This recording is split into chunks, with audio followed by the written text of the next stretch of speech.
非常荣幸 here it works, okay. 非常荣幸能来到济南这个美丽的村庄。去年我住在台下，听到了许多专家精彩的分享，所以非常正是给我的机会启发了我。今天我怀着学习的心态回到这里，希望能代表希腊社区，向代表大家汇报我们的小小尝试。我在这里保存英语，希望大家多多指教。Okay. So, turning to English now. Today we're going to discuss Postgres Beyond Code. A bit similar to what Evan has showed you, a natural evolution.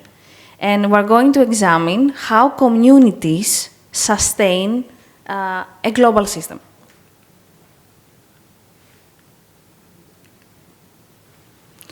So, a few words about me. My name is Charalampidi. I work as a business intelligence consultant, and I'm interested in many years in anything that has to do with data, analytics, digital information, you name it, operations research. But I am a self-taught programmer. That's what you can know about me. But I have been studying the Chinese languages for many years, with some success or not. My Chinese friends will judge me. Other than that, I have founded PG Greece, the local community there, and along with a team of co-organizers, we have been building the community for a few months. I am a PG EU member and also affiliated with PG US. Here you can see our flag, you can see also our logo, and you can see me really young in Beijing, really long time ago. We're going to discuss a few things today. As you see here, we'll be discussing about formation, the neural cosmos. I can switch to that, right? It's open? Yeah. So, a journey in time and space, the galactic core, and quasars made in China. And in the end, we're going to discuss the path to legacy. So, for my nerds here, I hope you catch the pun. So, what is Postgres, to me at least? It's a rare ecosystem. There's a debate if it's 30 or 40 years old. Let's stay in that decade. But it's a unique ecosystem. Why? Because it's decentralized. It is self-governed and self-maintained. It's radically transparent. You can see everything. Like Evan was talking about before, all of the messages are open. Anyone can see. It's radically inclusive. Everyone is welcome, truly everyone. And about who owns it or manages it, no one. This is the true definition of decentralization. So no one is capitalizing it more than another, and the true responsible of the community is PostgreSQL Global Development Group. That's the only body we deem to be responsible. We can view PostgreSQL. Give me a second, please, to check my notes. Okay. So we are going to look beyond the code, and I will be using 3 different lenses. One of them is neuroscience, one of them is the systemic theory, and the last one is astrophysics. Individually, they offer unique insights, but together they reveal the hidden architecture that allows a global system like that to sustain itself for so long and so effectively. So images work better than words. So here, what we can see is a neural network. You may have seen it also in computer science.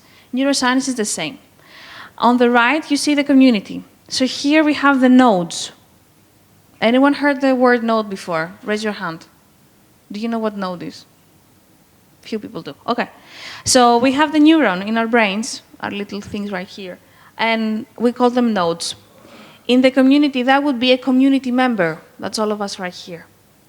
We have clusters, some groups, collaborative groups, and we have these relationships, these connections, that we call them synapses in our brain, but in real life, they are our connections, our relationships. And they form something that is bigger than its parts. Each of the nodes has its own value, right here. Each of the relationship, the synapses do. But all of them together form something that is even grander. And what makes it stick and work is that glue. Because if you have a brain that has its nodes, has its synapses, it could be just dead material. Doesn't produce anything, doesn't work. There's no electricity right there. But if you have these neurotransmitters, which is the social code, the values, the way of communication, the means of communication, that's your neurotransmitter right there. So otherwise, you would have just quiet cells. You would have dead material, organic material. But now, you have something that is alive, a living organism. It's not in your head, it's the globe, but it works the same. So for me, this works as an analogy because we can see that this social code is the chemical logic. We have the community, and we have the brain with all these nodes. So these community members have some different characteristics and some different strengths. So here in this ecosystem, you have a really good choice of what you can offer, of how you can serve. So to begin with, the most common is to write or review code. Most of you people do. But then you have people who build the extensions. They create them. Or they review them as well. Then you have something that is really important, I think, in this global environment, which is this one. Language and cultural translator. We could end up with silos if we don't do this work, if we don't translate. And that does not only mean the literal translation. There are some things that need to be translated as well. Like Evan was talking about before. How do we write an email so that someone else who doesn't have our background can understand it? Then we have people that go a step further and they communicate. So you have a blog, you have Planet PostgreSQL, you have personal blogs, you have people who do that for a living. That's okay as long as they do not harm the ecosystem. People who communicate, who bring in externals, who communicate within the ecosystem. Then you have some people who do the bugs. They actually actively search for things that go wrong and do the quality testing. That's really useful too. Then you have people like me, people like other people that I've met as well, that do the community organizing, that bring people together, that handle the logistics. Someone brought us here, had dealt with the hotel, dealt with the coffee, dealt with us difficult people. Someone did that. Then we have speakers who speak at the conferences. Bruce is an exemplary person who travels the world, speaking about everything and anything to help do all of these things at once. He has multiple roles. Then we have volunteers. And in the end, we have something that is probably a secret ingredient right here. We have mentorship. There are people who act informally as mentors and people who are their mentees of how to do it, how to enter the community, how to be successful and produce something of value. So these are some of the roles. I'm sure there are many more, but these are the main ones that these nodes can take. Okay, here we have really long words, some of them Greek too. So this is an equivalency of how we can see Postgres through the systemic theory. So if you keep just one thing from this slide, is in the next one, is that the whole is bigger than the sum of its parts. That's what it tells us. we can see that there are synergies forming among individuals, users, groups, countries, and contexts. What does it mean is that when you meet someone and they share how they failed, or they help you find information you need, or they help you find someone who knows something that they can help you with, that's a synergy right there. Then you have something that is really important for us as this part of the neurotransmitters, the chemical logic, which is what? The high-frequency negative feedback loops. This really fancy phrase, what does it mean? That if you try to deviate at the expense of the ecosystem, it brings you back in.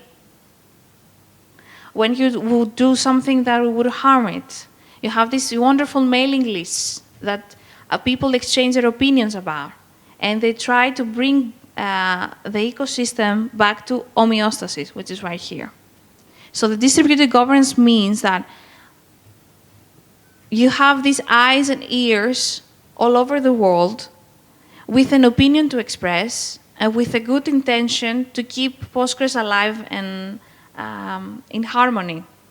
They give feedback, and that brings us to homeostasis, which means to contain ourselves, to bring us in a neutral state, let's say. Information symmetry exists because we're radically transparent. Everyone and anyone has access to the information, as long as you have internet, I would say. Then we have a lot of network value that is created by synergies that are not linear. For example, I'm here, I'm from Greece. You have access to me now because of this conference. It's not that I'm in China and I work for Ivory. And lots of these examples have happened too. Inclusivity plus the psychological safety. What is psychological safety? Is that you can express yourself within logical barriers. And that also increases the systemic resilience. Is how that we, including everyone and anyone, and making sure that they can express themselves and work effectively, we can all coexist. And lastly, we have the recognition of contributors. And what does it do? It creates attribution. I'm going to talk about it later on in the presentation, but we can say that, okay, Robert, right there, has done a few good things. Bravo, Robert. Someone else will too.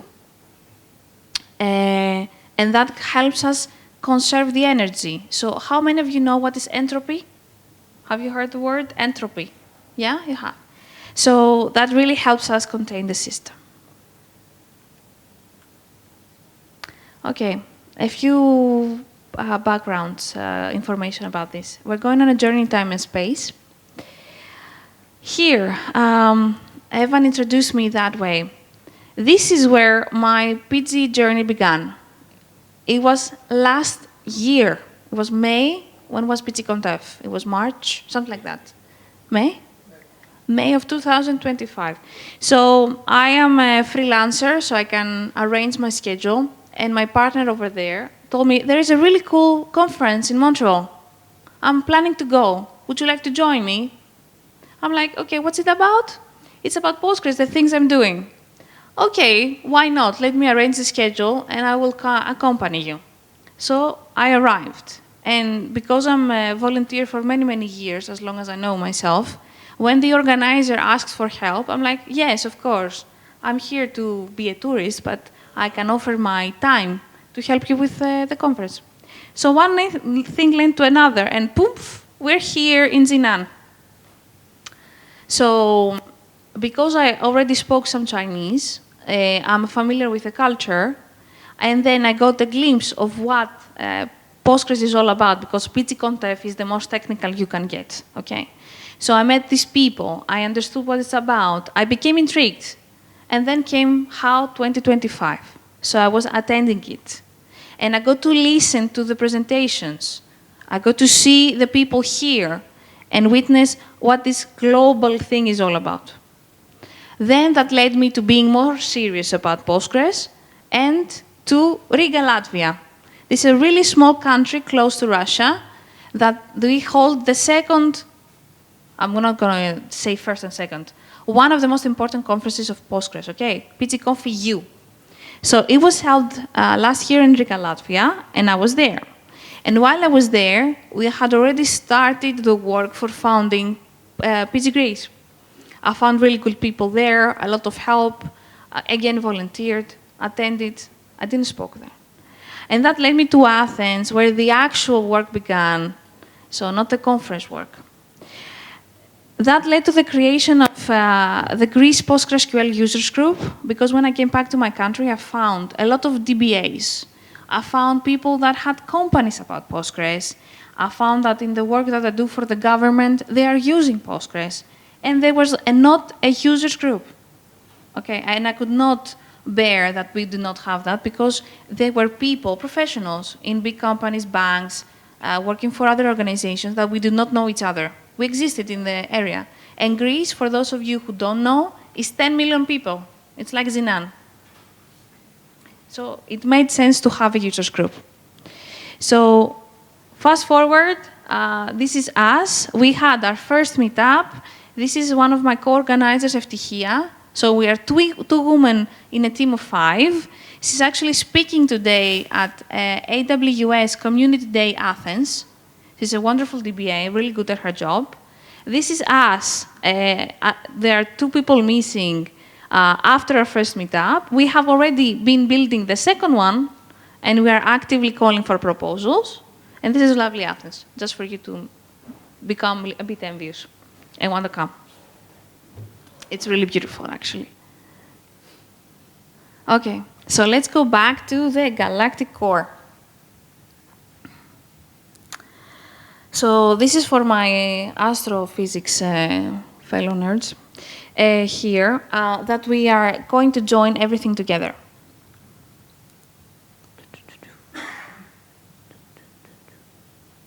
So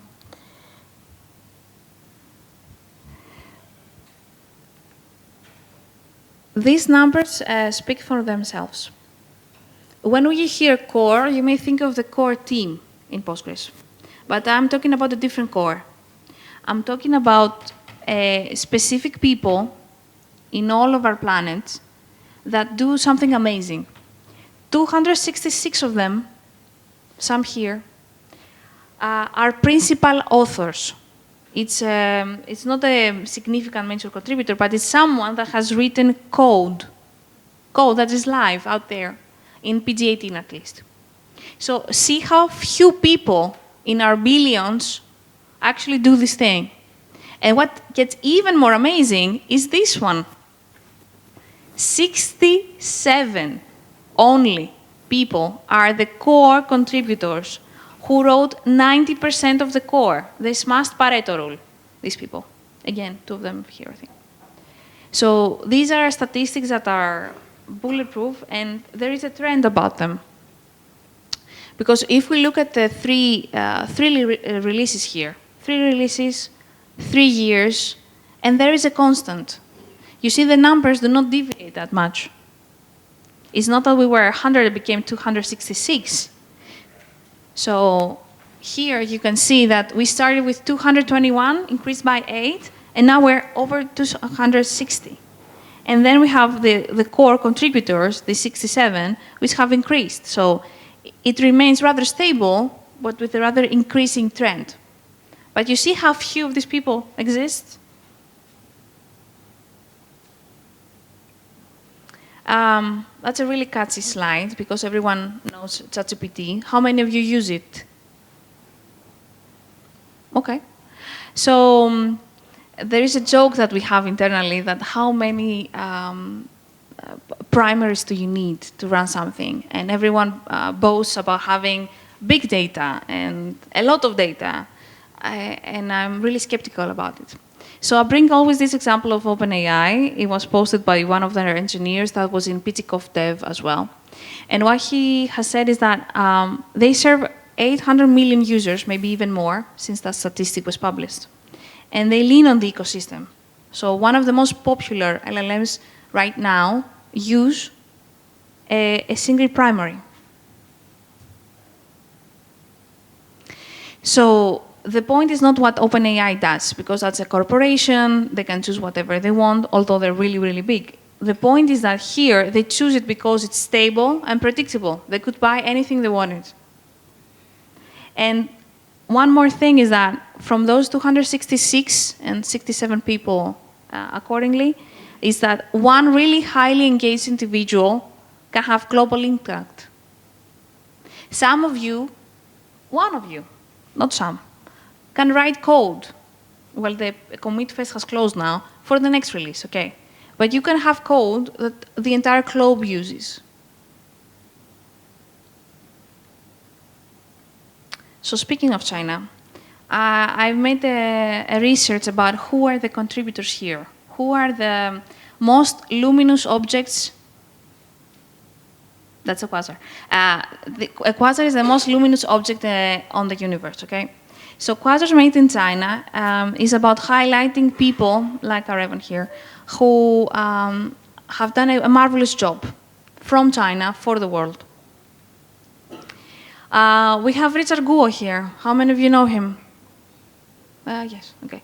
The Chinese people do not know Richard Guo? You do not? Come on. He lives in Tokyo. Sorry? He lives in Tokyo. Okay, but he's Chinese, though. It's made in China. It's made in China, not the living in China. That's okay. Okay. So he's a top-tier contributor. He's a top-tier contributor. He has written numerous lines of code. He's in the top of the list, and I assume he's going to be really admired here. Then we have Kari, right there. You're also part of the list of the work that you are doing. Yes, you're right, for TDE. We have Grant, who is our host here for Ivory. And we have Changming Li as well. He has done a marvelous job with answer query using materialized views. And then we have some more. We have these guys over here. Jian Hai is not in the room, but he's in the conference. He's right there. We have Zhongwan Zhao doing some different things. We have Tender Wang. He's doing a lot of refactoring of kernels. We have Jiabing Li. I didn't find the picture. I'm really sorry for that. I searched heavily. But he's one of the most active reviewers. Remember, we were discussing the roles before. He's doing a wonderful job right here for logical replication as well. Last but not least, we have Evan. I'm not going to describe you. We have Gigi Ho. He's also working for logical replication, and he had a really interesting talk yesterday about it. He was presenting his work. In case you didn't watch it, I hope there is a video that you're going to have to rewatch. And Yong Li, also working with deep kernel performance. So these are just instances I found. There may be many more. So what's now? So these are things that people did. What can we do? I really believe that anyone can be an incredible contributor in the area that they decide to engage. My advice, if I can be, I don't know, I'm not the person to give advice, I'm really young in the ecosystem too, but from what I have seen, is that if you're a university student, I don't know if we have any here, which a few people in the room, find a mentor, join a community. If you know a university student, please advise them. Even start their own users group in the university. And do the translation. Doing the translation will help you understand, because you actually go through the material meticulously. And if you're a professional, find a mentee. Come on. Give them half an hour every 2 weeks. I think we can manage that. Speak at a meetup or a conference if you don't already. Support a users group. Find one and join them. Or write and review code. That's the most time-heavy task here. Other than that, there are many more smaller ways you can do. I've written them here for your reference. If you have a big garage, you can hold a build-up farm animal also. I'll just leave it there. And anyway, just share it with your friends, share it with your colleagues, share it with people in your network. Because if people are not aware, they cannot understand what they're missing. They do not know. So I think that's the most important thing. So do something small, share it with people, and everything is going to be useful. when I say everything is going to be useful, this is what I mean. Postgres sustains life, actual life. I know it can sound a bit dramatic, but I don't mean it in that way. A hospital needs to have patient records. They store it somewhere. They need to access it to be reliable. You have banks. We know how critical getting access to our money is and how financial services are really important to everyday life. We have power grids, electricity, how we power everything. They also depend on databases. And, okay, more hospitals. But you get the idea. So the work we do here in Postgres is not just about getting code and being cool and stuff like that. It actually sustains life here in this conference in Jinan and everywhere else. Okay, I need to check my notes. This is a goodbye for me, and I'm really honored to be able to speak with my really limited experience so far and the small actions I have done. I wanted to read it to you precisely, okay? Just bear with me just a second for my wonderful notes here. And for people who are internationals, I can translate what it means. 对维持这个体系的关系，怀有无限的感知之境。That's the meaning of this phrase here. 谢谢大家。Thank you.